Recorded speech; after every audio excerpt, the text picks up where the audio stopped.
Alex Bartholomew, CEO, People Stretch Solutions. Thank you for joining us today. We've got a good program. I'm excited to be presenting with a friend and strategic partner, Jonathan Bruskin. Jonathan, would you do the honors of introducing yourself? I will. Thanks, Alex. So despite my background, I'm not on the Staten Island ferry or New York. I'm in Virginia, but I'm grateful to be here. Thanks for having me. So I'm a co-founder of Scalable. We're a small Virginia-based consultancy. We help clients create products and services, transforming organizations through business agility. We're super excited about what we do in the commercial and government space. I've been in consulting for about 20 plus years. I've known Alex for about 6 or 7 years. We've been working together in a variety of settings. And I'm excited to be here, and thanks for the opportunity to join. No, that's great. That's great. And People Stretch is a management consulting firm, and we're focused on sales effectiveness, OKR and OKR strategy and leadership development. And so as we help our clients grow, we oftentimes engage with people like Jonathan and his firm. And what's been really interesting is the discussion Jonathan and I have been having for the last 6 months. So I'm excited that we get to bring that conversation to a webinar in order to really explore this nexus point of OKRs and business agility. Now, before we get into the program, you can't have a program without a great producer. And we're lucky enough to have Truett Dill. He's on the People Stretch team. He is our producer. He is going to make this webinar hopefully a great experience for all of you. So in the webinar, we love to get questions. So you have 2 ways to submit a question. You can raise your hand and we'll unmute you because we want to hear from you. But you can also drop it in chat and Truett will be sharing that. So as we go through, if you hear a third person, that's our producer who's going to be feeding us questions. So we've all been living an existence that is very similar to this gentleman in this virtual meeting. And if anything the last 12 months has taught us, it's that this virtual environment has weighed us down, and it's possible that it's made some organizations have to deaccelerate, slow down, kind of manage the disruption. But what's exciting is we're starting to see signs of organizations that now have been able to catch their breath, that have not just gotten used to this, that are starting to have the headspace, the energy to start to increase the pace. And so as organizations now are ready to engage, they have to kind of address this constant struggle that companies, especially growth companies, have. And it's how are they going to navigate the chasm between strategy and execution? And so themes that come up oftentimes are distractions, a lack of alignment, and a lack of accountability. And especially on this last one, the pandemic and how hard it was for so many people made it difficult to really ensure that we could maybe hold people as accountable as we wanted to, because we had to balance with the reality of all of our situations. So people have been asking us, okay, so what do we do to overcome this? How do we get the team aligned? A great factoid just from 2018 just showed that a lot of organizations in totality just aren't aligned. It's not enough that your team be aligned. In order to drive growth, you've got to get your whole company aligned. And so an important dynamic in a solution, actually, we're going to go back in time. Andy Grove, longtime CEO of Intel, actually is the inventor of OKRs. And he came up with OKRs in the 80s because he wasn't happy with MBOs, or management by objectives. And what he struggled with was they were very numerical. And he felt like a lot of those numbers just didn't have that sense of purpose, and people would get actually very tired. In my past, in a previous company that I was able to grow over 15 years, the consistent theme that I got from my leaders was that the focus on numbers, while good for growth, could be very fatiguing. So Grove came up with OKRs. And in his mind, he wanted his leaders to practice how do they articulate the goal and the what and the why. And so he wanted the goal to be described and articulated, and there needed to be inspiration. So he forced his leaders to practice articulating the goals, and hopefully they got better and better with the inspiration piece. The other thing Grove tried to drive is he wanted the numbers to be aggressive yet realistic. And that might seem like an oxymoron to many of you, but what he really meant is he wanted people to get out of their comfort zone. What's been really difficult is that the pandemic forced everyone out of their comfort zone. And by forcing everyone out of their comfort zone, there was a great degree of stress. So with OKRs, objectives and key results, this was his intent. So we've got a quick poll. Would love to hear where all of you are in your OKR journey. And here you've got the questions. So if we can take 5 seconds, vote real quick, let us know where you are in your OKR journey. Now, many of you are wondering, well, how did OKRs become so popular? So OKRs grew in popularity thanks to a gentleman by the name of John Doerr. And John Doerr worked with Andy Grove, but he realized his future wasn't at Intel. His future was being a venture capitalist. So he joined Kleiner Perkins, and he brought OKRs to a company many of you know, Google, and gave and taught the Googlers OKRs. And Sergey Brin and Larry Page give Doerr all the credit of where it came from, and they really took advantage of the framework and blew it up. And thanks to Google's amazing execution using OKRs and the influence of Kleiner Perkins taking it to other companies, it had a force multiplying effect. And so we've got the results up there. That's great. So it's good to see that it's still a new concept. It's good to see that some of you are using them, and it's good to see that some of you are thinking about using them. So as we look at where OKRs can take you, let's take a Google example and let's think about this notion of focus. And in particular, back in 2008, Sundar Pichai, many of you might recognize his name. He's the current CEO. He was a product manager then. And so his goal was to build the best browser. So here's our first audience participation in terms of Q&A. Does anyone know who the largest browser was in 2008? So put your guess in chat and see who can guess the correct answer of who is the biggest browser in 2008. And so in 2008, every quarter, the focus was how to exceed. So we've got some guesses. AOL, Yahoo, keep guessing. We've got Yaroslav from Poland. You guessed correct. Internet Explorer, well done. Microsoft got in a little bit of antitrust challenges with Internet Explorer, but nonetheless, they were the 800-pound gorilla. And so what Google did and what Sundar did is for 12 consecutive quarters focused on this objective. And the key results actually changed year over year. They became more and more ambitious. And one of the important things that OKRs did for Sundar is that that's the only thing he worked on. So just think about in your organization, what would be the impact if you had your most talented individual or groups of individuals focusing on a lot less? How much more velocity could you get?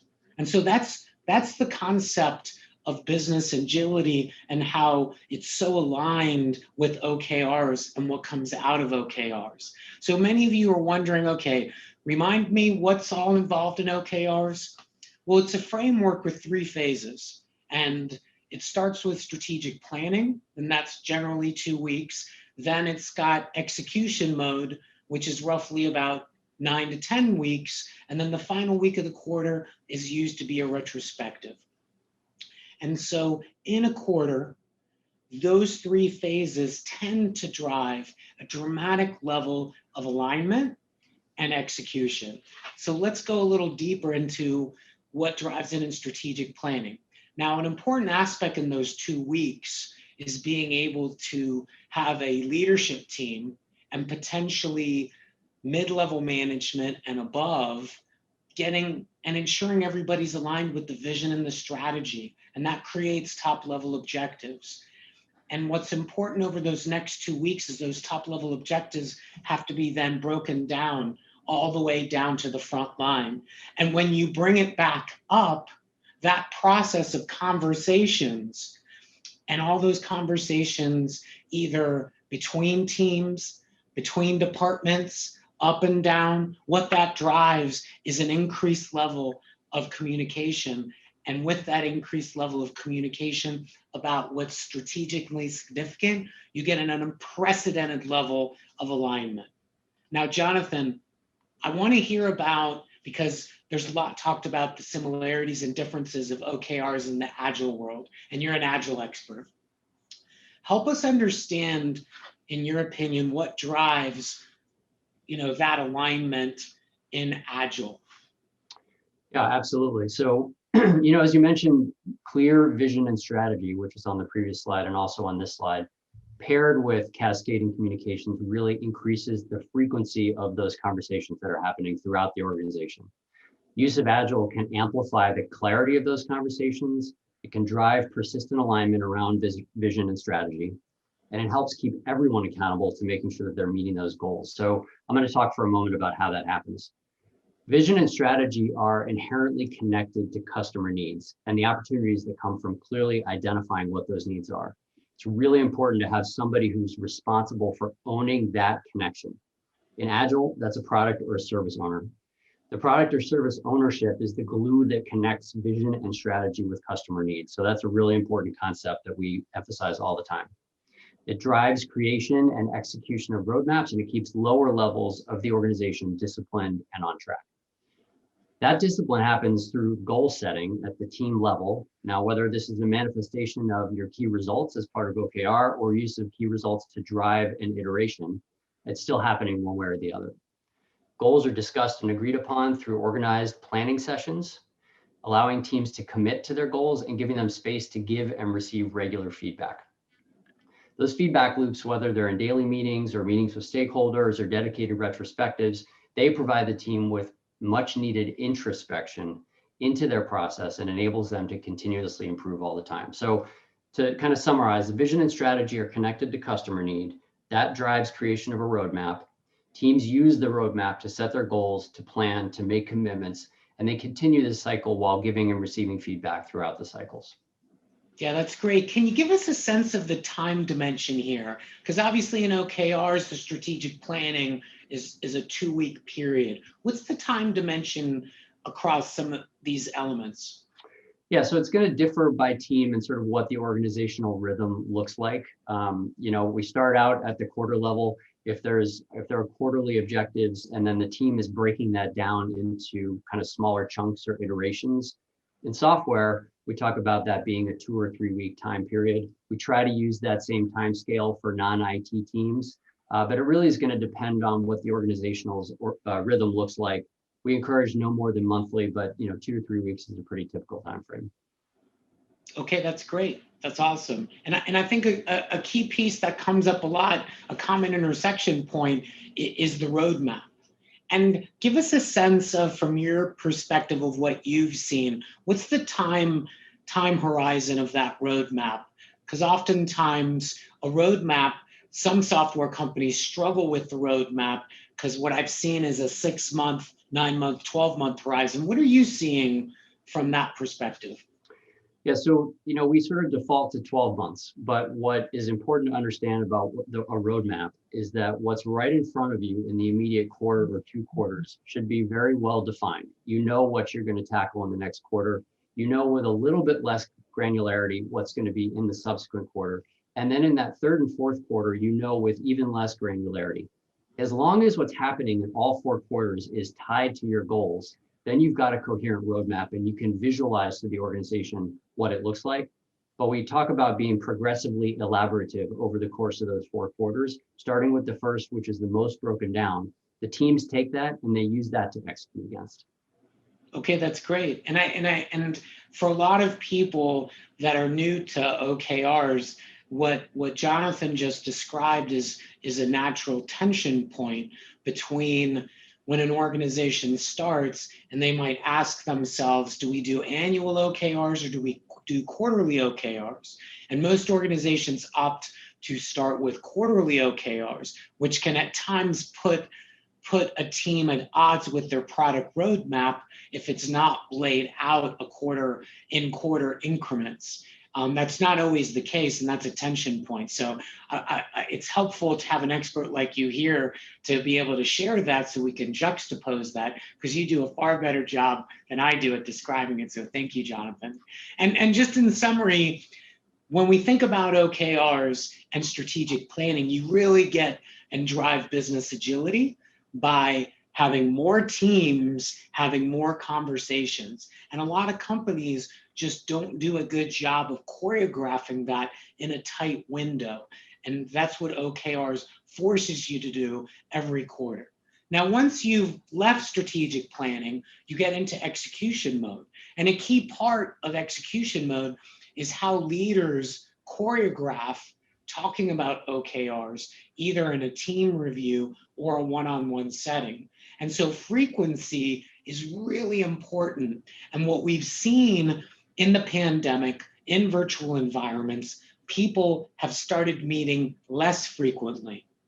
And I understood because of the fatigue, the virtual meeting fatigue was very real. But now, starting in the 4th quarter, when people started getting their sea legs under them and really starting to have the capacity to engage, we've started encouraging them to increase the frequency where possible. And then in one-on-ones, OKRs brings better content. What we've seen over the last 5 years, it's part of the pandemic, and the pandemic made this worse. The rigor in one-on-ones, how many organizations have let their one-on-ones turn into status updates? And so with OKRs, you're forced to bring information on the things that matter the most into that meeting and to be able to engage in a better conversation, more feedback, two-way feedback. And the last thing that a lot of times companies miss is some companies think the only form of recognition is in front of everyone. And especially in a virtual environment where you can't get together as easily, there's an opportunity to recognize individuals behind closed doors. And people who are introverted actually appreciate that more than being recognized in front of their peers. So this is something for everyone to think about, even if you're not trying to implement OKRs. How can you get better at choreographing your most important content between team meetings and one-on-ones? So Jonathan, how does Agile help one-on-ones and team meetings stay on track? Can you kind of compare and contrast the key elements compared to OKRs? That'd be great. Yeah, so many of you may or may not know that the root of Agile comes from this thing called the Agile Manifesto. And I see Ben Morris out there and the participants.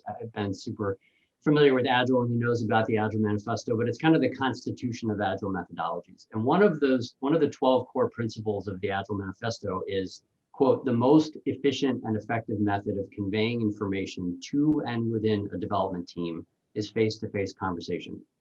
So this principle holds true both in software development and in all aspects of business. And we take this and we incorporate it into our execution of business agility.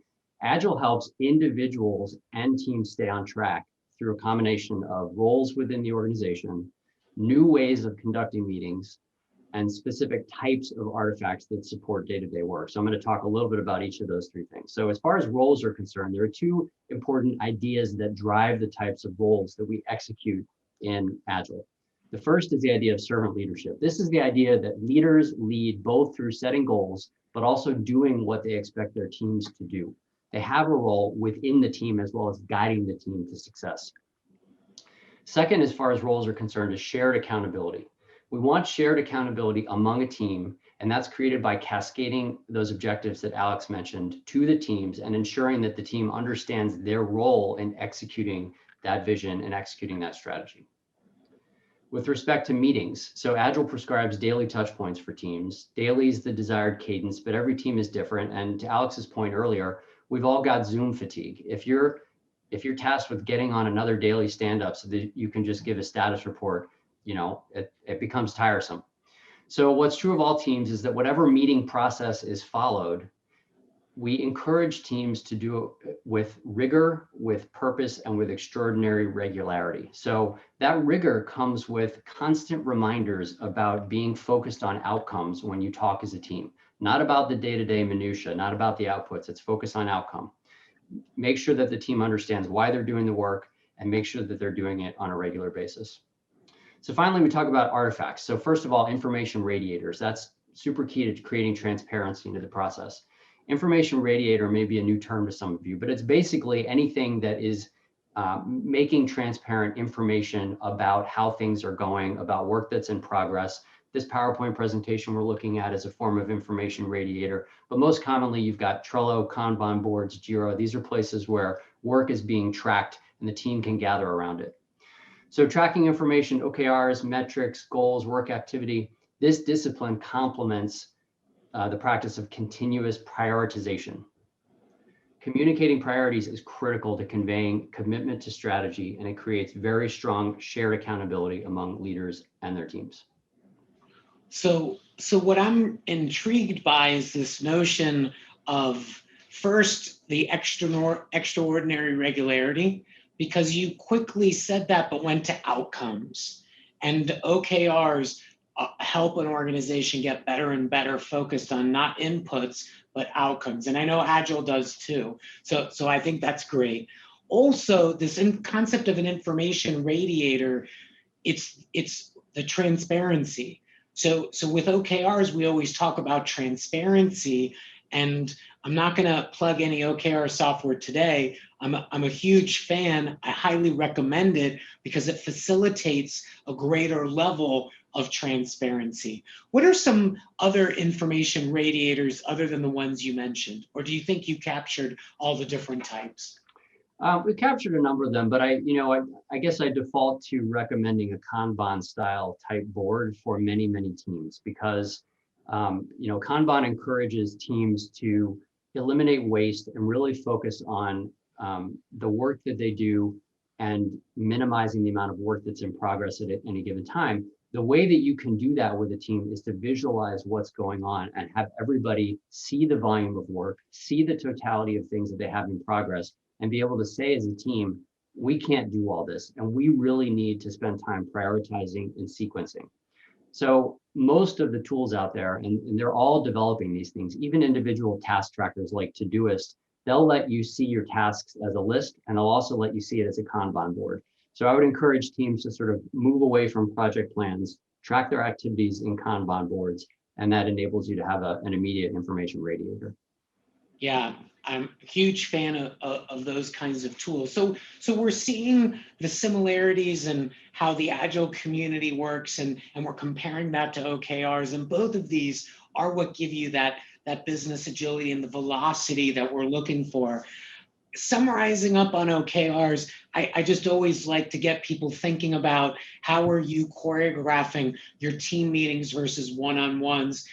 I think in general, from a content perspective, I know the CEO and the president does a good job at their level, but our leaders doing a good job at the next level down. And I think that's where we have to think about, depending where you are in the company ecosystem, how can we help all leaders take greater advantage of choreographing those two things, taking advantage of the frequency and building on things like the transparency that Jonathan referred to drive greater performance. So the last piece of OKRs is about retrospective. And certainly retrospective and companies being familiar with them definitely gone skyrocketing. But what we see is that a lot of time growth companies that want that scalable growth, a key thing that they're missing is I call it the culture of stretch. They say they want it, but they think the culture of stretch is all about pushing and being demanding. And what's missing is the fact that it's not, people aren't feeling that they're safe, and they're not feeling like they can take chances. It's a big reason why in the OKR world of practitioners, you never want to connect OKRs and comp, because that completely eliminates any kind of risk taking. So in order to have risk taking, people need to feel like there's a net that's going to catch them if they go for that. So Jonathan, how does Agile help establish that safe environment? Because OKRs assumes that leaders either need to bring it or they have to start working in this area. So how does Agile establish a safe environment? Right. So, retrospectives are key to effective Agile methodologies, and they happen when the team has psychological safety. Without that, it's really hard to have an effective retro. Sometimes they're happening under the illusion of safety, and it's up to the team members and leaders to work together to root out causes for lack of safety. So where can leaders start? So they can consider their organization's psychological safety along a continuum, and we've shown this in the bottom right here. Everyone exists somewhere on this spectrum, and every organization has a balance point they can strive to achieve along this continuum. Are you in an organization that's sort of safe, comfortable, riskless, kind of relatively uninspired? Or are you sort of on the other end of the spectrum? It's a little bit chaotic and everybody's taking risks, but it's not organized. So you need to sort of identify where you are and where you want to get to on that spectrum. So how do you do that? There are a few things that you can think about as you strive to identify what that balance point looks like. So first of all, having a clear vision and strategy with a roadmap will tell the team what has to happen and in what order. It drives priority and sequence. It doesn't tell them how to get it done. Leaders should think about avoiding being overly prescriptive about how execution occurs. The team can self-organize. It can summon its own creativity to determine the best way ahead. And sometimes that can be a little bit scary, especially if the culture is not used to allowing individuals or teams the latitude to make those decisions. Second is, that situation I just described can be mitigated by encouraging organized experimentation. When a team or a person wants to take a risk to try something new, instead of rejecting the idea, create a structure in which teams can create a hypothesis and convert it into a business case where they come and ask permission to do this to the team, and funding is attached to that. Ask the team to present the business case and fund the outcome of whatever that hypothesis is, and check in regularly on the process. Tie the outcome to your OKRs and either continue the experiment, operationalize that outcome, or move on to the next idea. Lastly, change can be democratized at the team level. So this is central to the idea of an Agile retrospective. Teams talk about what went well so they can amplify successes. They talk about what did not go well so they can identify where problems occurred and they're not hiding challenges or failures. And then finally, they brainstorm how to improve and come up with actionable changes to try out during the next part of the roadmap execution cycle or iteration. If the team has too many changes to make than is reasonable within that time frame, they vote, and the top vote getters are used to improve the team. So that's where your democratization comes into play. So these are all ways that teams can operationalize psychological safety and really embody organizational trust. That's awesome. And the things that I really want to point out, especially for growth companies and even companies that has a professional CEO, and the challenge is helping companies that haven't been used to separating the what and the how. I think oftentimes people can be so used to the command and control, and they're used to the command and control. And when you give them the ability to define the how, they can actually struggle. Now, one of the key things for OKRs, and this is what Grove believed back in the 80s, and this continues to be all the way to now, every quarter, leaders in an organization have the opportunity to be clear about the what. And they actually will be very clear about how to measure success, but the actual plan of getting there, the how, is meant to be pushed down. It's meant for the next level to take ownership. And through each quarter, as you create that safety, you will see that experimentation. So that's a great overlap piece.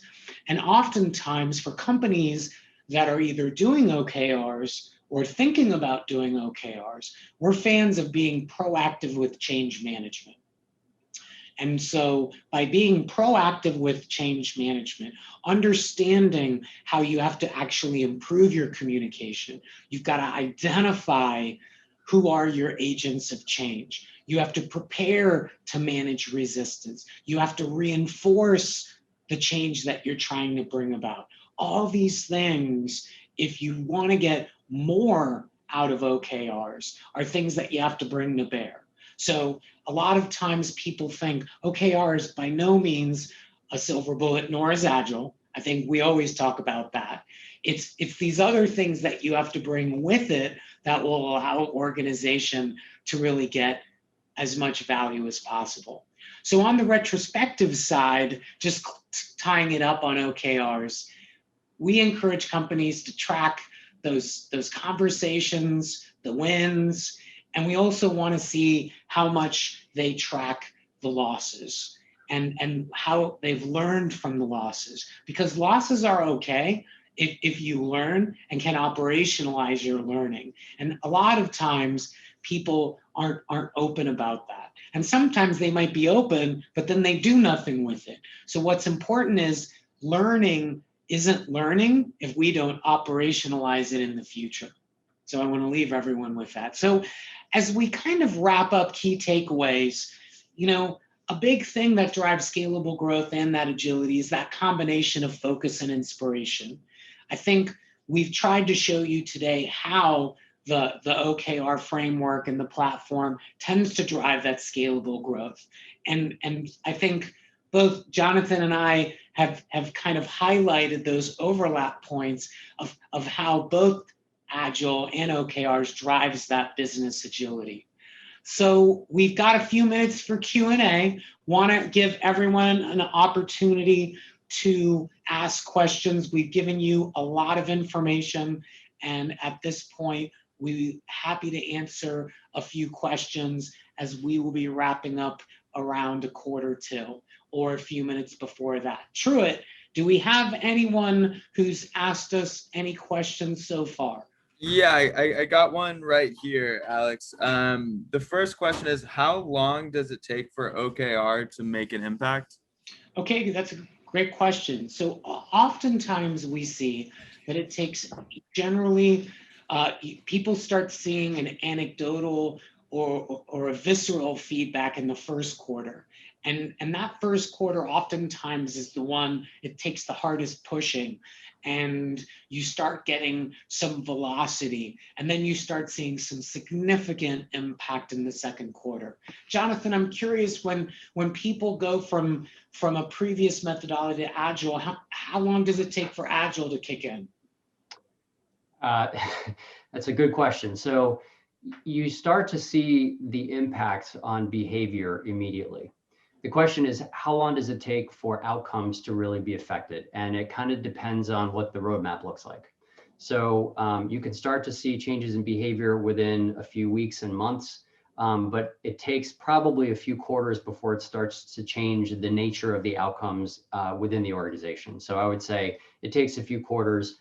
It requires discipline over time. So we always say they're probably the two most important roles in Agile are the product owner and the coach. We talked about extraordinary rigor and regularity. There's discipline involved both in OKRs and Agile. And so keeping up with that over time is really important to making sure that you're harnessing the gains and the changes that you've made over time. Okay, so there's a great question from Yaroslav, and he asks, it's a mindset change, but how to keep the engagement? Great question, okay? So what we've tried to do, so PeopleStretch as a firm has been working on OKRs for almost 4 years now. We've done over 30 implementations, and with some companies, we've stuck with them for up to 6 to 8 quarters. In one case, we're at quarter number 12. And so every quarter requires a recommitment. And the leaders of the organization actually have to be creative about keeping it fresh. So it inevitably, and one of the things with OKRs, I can't speak to Agile, but for OKRs, there's a great degree of flexibility. And so as you think about the three phases of OKRs, in strategic planning, it's meant to happen in 2 weeks, but sometimes it takes 2 to 3 weeks. In execution mode, the frequency of your meetings can evolve. So how you manage the OKR initiative, you don't want OKRs to feel like a stick. You want it to feel like a tool that helps you and your team and the organization accelerate, stay focused. And as long as people are seeing value, they'll renew the commitment. But that is an important aspect, that every quarter for OKRs, you have to renew the commitment in order to continue to get value. OKRs, what you put in is what you get out. And we're seeing some companies put in a lot of effort. We've got one in particular, over $200 million staffing company in the great state of Georgia. And they dabbled in OKRs in 2020. And in 2021, they went all in on OKRs. We started working them in December. And while they were on a decent track, they're going to have their best quarter in the history of the company. And the reason is they got really organized. And the fact they did OKRs in December early helped them get organized. We're actually right now helping them getting ready to recommit. And that recommit process needs to happen. So Yaroslav, I know you're a change agent at your organization. You've got to leverage your creativity to get people excited about the recommitment. So I hope that answered your question. Okay, do we have another question, Truett? Yes. Can you give some advice on how to define teams? As a service organization, we have teams that are defined by their subject matter expertise, but individuals operate in cross-function teams that are organized around portfolios. Awesome. So what we've seen is a lot of types of businesses have that cross-departmental functionality. So some people make the mistake of thinking, okay, OKR is all about vertical command and control. Well, that's actually not true. So you can organize an OKR horizontally. What's important, and this is where we're going to start getting into some OKR nuance. So for example, one industry in pharma, they will have cross-departmental initiatives and they'll own that initiative, and there will be one lead that owns the objective, but there are key results that are owned by each department. So Lindsay, not knowing which industry you are, but if you can drop it in the chat, I can speak to it. Oftentimes when you're owning OKRs, one way of doing it is one objective owner, same owner owns the key results. When your organization is comfortable with that concept, then you can have a cross-departmental OKR, which is objective and key results. So for example, for marketing firms, a lot of times in one department, creative might be different than the actual account team.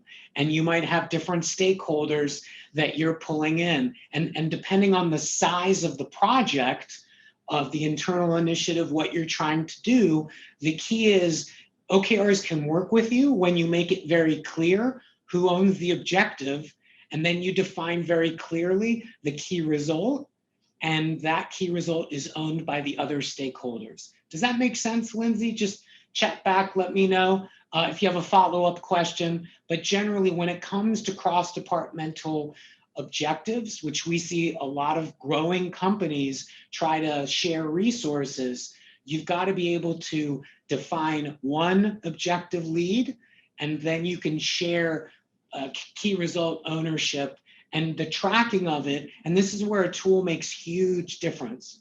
So a lot of organizations try to do OKRs on the cheap, and they try to do it in a spreadsheet. And by using a modern tool like a BetterWorks, a GTM Hub, an Ally, those are three tools which we tend to see a lot of, and they're great products. And that allows people to input their updates, and it becomes very easy to see who is progressing and who isn't on a cross-departmental objective.